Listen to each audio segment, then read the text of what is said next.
تمہارا قافلہ یہاں سے نہیں گزر سکتا۔ جب تک تم اپنی تلوار اور لباس نہیں ہٹاؤ گے ہم تمہیں یہاں سے گزرنے نہیں دیں گے اور پھر ہی ہم تمہاری بات سنیں گے۔ یہ سن کر ارحان سوچ میں پڑ جاتا ہے۔ اس کے بعد ویورز ہم بہت ہی اہم کردار دیکھیں گے یونس ایمرے کو، جو کہ یعنی شہر کی طرف آ رہے ہوتے ہیں۔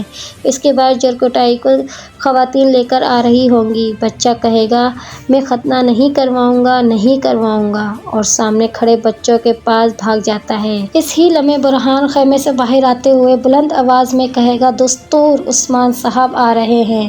عثمان صاحب میلون خاتون کے ساتھ باہر آتے ہوئے سب کو سلام کرتے ہیں۔ اتنے میں جرکوٹائی ان کے پاس آتا ہے اور کہے گا حضور مجھے بچائیں، مجھے بچائیں۔ الجان اسے روکتے ہوئے بولے گی۔ اتنے میں جرکوٹائی عثمان صاحب سے لپٹ جاتا ہے اور عثمان صاحب کہیں گے تم ڈرو مت، میں تمہارے پاس رہوں گا۔ جرکوٹائی کہے گا میں نہیں ڈرتا، میں اپنے بابا کا انتظار کر رہا ہوں، وہ آئیں گے تو ہی میں ختنہ کرواؤں گا۔ یہ سن کے عثمان صاحب غمگین ہو جائیں گے، اس سے پیار کریں گے اور کہیں گے ٹھیک ہے ہم روک دیتے ہیں، جب تمہارے بابا آئیں گے ہم پھر ہی کروائیں گے۔ یہ سن کے بچہ خوش ہو جاتا ہے، لیکن ساتھی کو یاد کرتے ہوئے برہان کی آنکھوں سے آنسو نکل پڑتے ہیں۔ عثمان صاحب سب سے بات کرتے ہیں اور کہیں گے اب ہم نہیں رکیں گے، اگر ہم ایمان پر قائم رہے تو آپ سب دیکھیں گے ہمارا رب ہمارے لیے کیسا راستہ ہموار کرتا ہے۔ اب بتائیں کہ آپ سب میرے ساتھ ہیں؟ جس پہ بچے اور بڑے سب بولیں گے جی ہاں ہم سب آپ کے ساتھ ہیں عثمان صاحب۔ پھر عثمان صاحب کہیں گے ارے ماشاءاللہ، اور کہیں گے میں اللہ کا شکر ادا کرتا ہوں کہ اس نے مجھے آپ جیسے لوگوں کا سردار بنایا۔ اس کے بعد عثمان صاحب کو سب دعائیں دیں گے۔ دوسری طرف ہم دیکھیں گے یونس ایمرے یہ سب کچھ بہت غور سے دیکھ رہے ہیں۔ اس کے بعد سب دسترخوان پر بیٹھ جائیں گے۔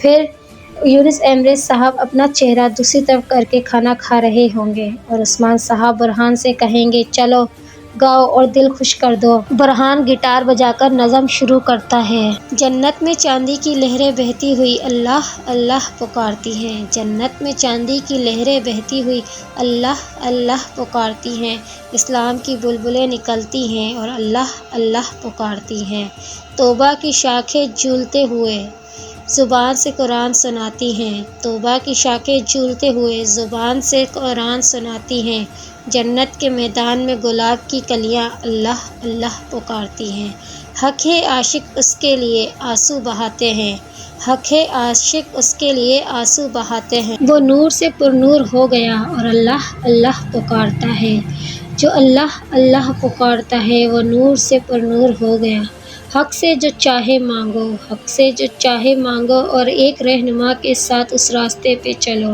بلبلوں کو گلاب سے عشق ہو گیا اور وہ اللہ اللہ پکارتی ہے۔ مسکین یونس کل کا انتظار نہ کرو، مسکین یونس کل کا انتظار نہ کرو، آج ہی کا حساب دو، کل حق ہے دیوان میں اللہ اللہ پکارتی ہے۔ برہان کی نظم سن کے سب اداس ہو جاتے ہیں اور عثمان صاحب کہیں گے کتنی حکمت والا کلام ہے۔ اس کے بعد سب برہان کی تعریف کریں گے۔ عثمان صاحب پوچھتے ہیں یہ کس کے الفاظ ہیں؟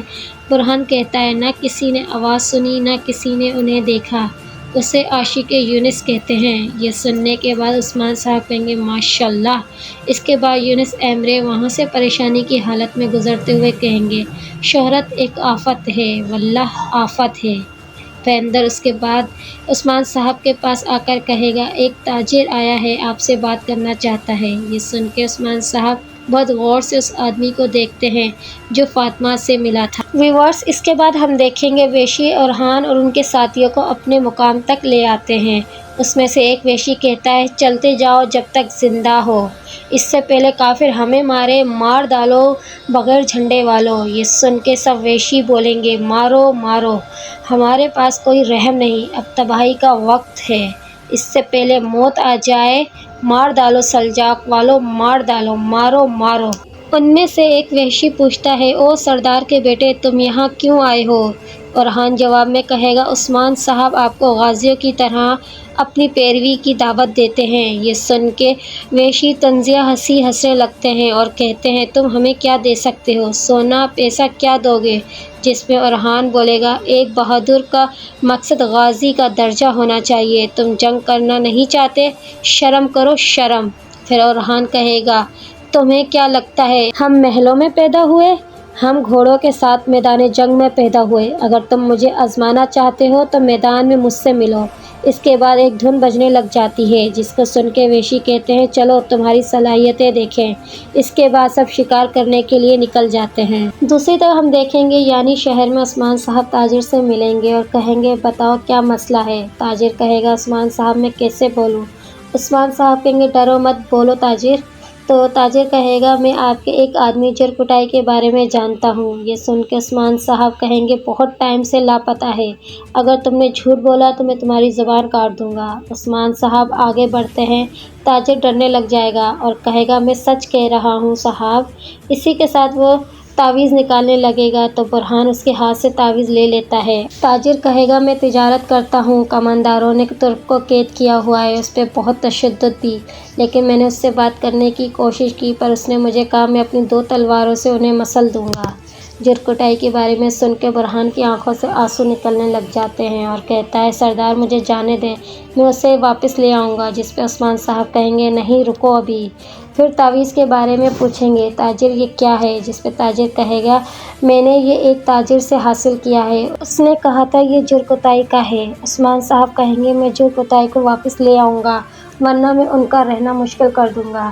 پھر عثمان صاحب کہیں گے میں نے کہا تھا جو جرکٹائی کی خبر لائے گا میں اسے سونا دوں گا، لیکن تاجر منع کر دے گا اور کہے گا میں نے یہ سونا حاصل کرنے کے لیے نہیں بتایا، میں ایک عظیم معاہدہ طے کرنا چاہتا ہوں۔ عثمان صاحب سپاہیوں سے کہیں گے چلو تیاریاں شروع کرو، ہم جرکٹائی کو واپس لائیں گے۔ اور پھر وہ مڑتے ہیں اور تاجر کی طرف دیکھتے ہوئے کہتے ہیں تم بھی ہمارے ساتھ آؤ گے۔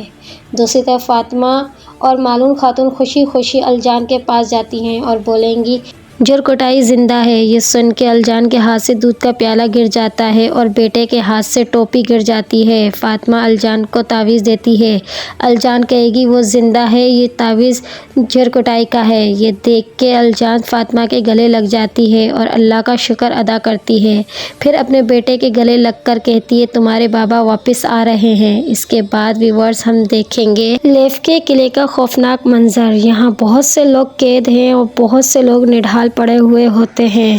اس کے بعد دروازے پہ ایک سپاہی کھانا پھینک کر اس طرح جاتا ہے جیسے جانوروں کو ڈال رہا ہو، لیکن قیدی کھانے پہ دوڑتے ہیں اور یہاں ایک آدمی جو نڈھال پڑا ہوتا ہے جس کی داڑھی اور بال کافی زیادہ بڑے ہوئے ہوتے ہیں، اسے دیکھ کر ایسا لگتا ہے کہ وہ کافی عرصے سے قید ہے اور اس کے اندر ذرا بھی ہمت نہیں بچی۔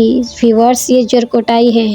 اور دوسری طرف ہم دیکھیں گے یعقوب بیگ کے پاس ایک سپاہی آتا ہے اور اسے خط دیتا ہے۔ خط پڑھ کے یعقوب بیگ بہت خوش ہو جائے گا اور کہے گا ریموس نے عثمان صاحب سے بات کی ہے، وہ جال میں پھنسنے والا ہے، اور کہے گا سبھی سرداران کو بتاؤ۔ دوسری طرف عثمان صاحب اپنے سپاہیوں اور رحموس کے ساتھ آگے بڑھ رہے ہوں گے۔ دوسری طرف ہم دیکھیں گے یعقوب بیگ کا بیٹا زمین پہ کان لگا کر حملے کی تیاری میں ہوتا ہے، تو ایک طرف ایک سپاہی گھوڑے پر آ رہا ہوگا تو محمد اس کے پیچھے بھاگ کر اسے رسی سے پکڑ کے نیچے گرا دے گا اور اس کے سینے پہ پاؤں رکھ کر کہے گا قاصد کو لے جاؤ، ہمارے پاس قید رہے گا۔ اتنے میں ایک شخص محمد کے پاس آتا ہے اور کہتا ہے میں آپ کو خبر دینا چاہوں گا۔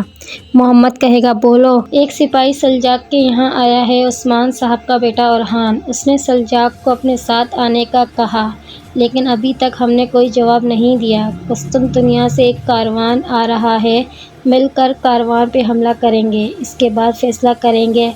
محمد یہ سن کر کہے گا تمہاری قدر بڑھ رہی ہے، چلو اورحان کے اس منصوبے کو ناکام بنائیں۔ دوسری طرف ہم دیکھیں گے کاروان گزر رہا ہے، کافی سامان بھی ان کے ساتھ ہوگا۔ یہ دیکھ کے اورحان سپاہیوں سے کہے گا چلو پیچھا کرو ساتھیو۔ اپنا پیچھے آتا ہوا دیکھ کے کاروان والے ڈر جاتے ہیں۔ اورحان اور وحشی مل کے کاروان پہ حملہ کر دیں گے۔ وحشی بہت بری طریقے سے قتل عام شروع کر دیتے ہیں۔ دوسری طرف اورحان بھی بازنطیوں کو جہنم واصل کر رہا ہوگا، سپاہی بھی اورحان کا ساتھ دے رہے ہیں۔ ایک بازنطی گھوڑا گاڑی جس میں شہزادی موجود ہوتی ہے اسے لے کر بھاگ رہا ہوگا، لیکن اورحان بھی ان کا پیچھا کرتا ہے اور ان تک پہنچ جاتا ہے اور بگھی پہ چھلانگ لگا کر سپاہی کو قتل کر دیتا ہے اور بگھی کو روک دیتا ہے۔ شہزادی لوفیرا اپنی خادمہ کے ساتھ بھاگنے کی کوشش کرتی ہے، اورحان پیچھے سے جا کر اسے بازو سے پکڑتا ہے، لیکن لوفیرا